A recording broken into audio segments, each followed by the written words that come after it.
Good morning students. आज हम पाठ 3 पढ़ेंगे जिसका शीर्षक है नादान दोस्त। इस पाठ के कवि हैं मुंशी प्रेमचंद्र जी। सबसे पहले हम मुंशी प्रेमचंद्र जी का जीवन परिचय देखेंगे। जीवन परिचय।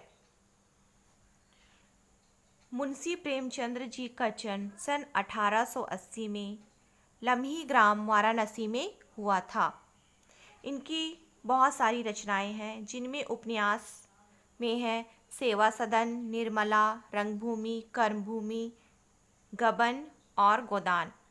इन्होंने बहुत सारी कहानियां भी लिखी। कहानियों का विशाल संग्रह 8 भागों में मानसरोवर नाम से प्रकाशित है, जिसमें लगभग 300 कहानियां संकलित है। इन्होंने नाटक भी लिखा है जिसमें है करबला, संग्राम और प्रेम की वेदी उनके नाटक हैं।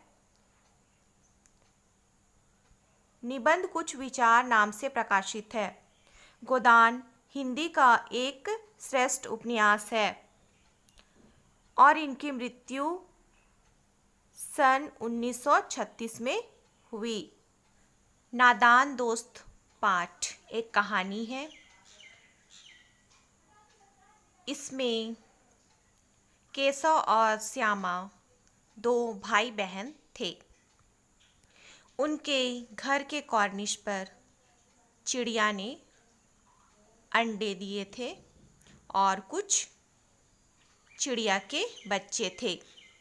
उनकी देखभाल करने में जो उनसे नादानी हुई उसे इस पाठ में बताया गया है, क्योंकि उन्हें समझाने वाला कोई नहीं था।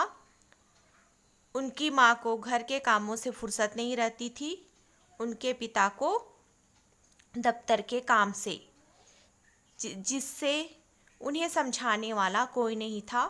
और चिड़िए के बच्चे और अंडों की देखभाल करने में जो उनसे नादानी हुई उसे इस पाठ में बताया गया है। आइए हम इस पाठ को शुरू करते हैं। केशव के घर कॉर्निस के ऊपर एक चिड़िया ने अंडे दिए थे। केशव और उसकी बहन श्यामा दोनों बड़े ध्यान से चिड़िया को वहाँ आते जाते देखा करते। सवेरे दोनों आंखें मलते कॉर्निस के सामने पहुँच जाते और चिड्डा और चिड़िया दोनों को वहाँ बैठा पाते। उनको देखने में दोनों बच्चों को नामालूम क्या मज़ा मिलता। दूध और जलेबी की सुध भी ना रहती थी। दोनों के दिल में तरह तरह के सवाल उठते थे। अंडे कितने बड़े होंगे, किस रंग के होंगे, कितने होंगे, क्या खाते होंगे, उनमें से बच्चे किस तरह निकलेंगे, बच्चों के पर कैसे निकलेंगे, पर यहाँ पंख बोला है, घोंसला कैसा होगा। लेकिन इन बातों का जवाब देने वाला कोई नहीं था, क्योंकि उसकी अम्मा घर के काम धंधों से उसे फुर्सत नहीं रहती थी और बापूजी को पढ़ने लिखने से। दोनों बच्चे आपस में ही सवाल जवाब करके अपने दिल को तसल्ली दे दिया करते थे। श्यामा कहती, क्यों भाई, बच्चे निकलकर फुर से उड़ जाएंगे क्या? केशव विद्वानों जैसे गर्व से कहता, नहीं रे पगली, पहले तो पर निकलेंगे, पहले तो चिड़िया के पंख निकलेंगे, बगैर पंखों के बेचारी कैसे उड़ेगी।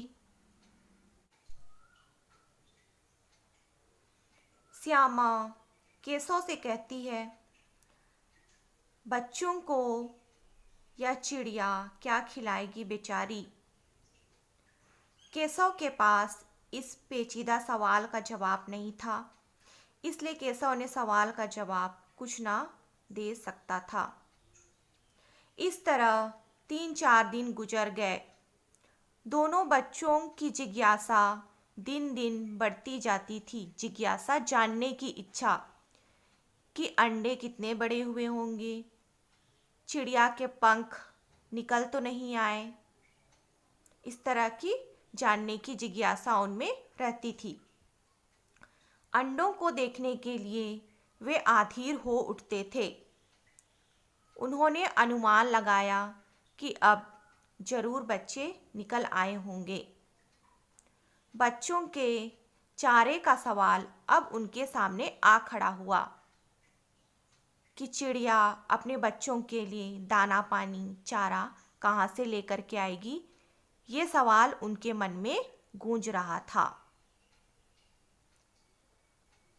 इस पाठ का अगला वीडियो हम नेक्स्ट वीडियो में देखेंगे।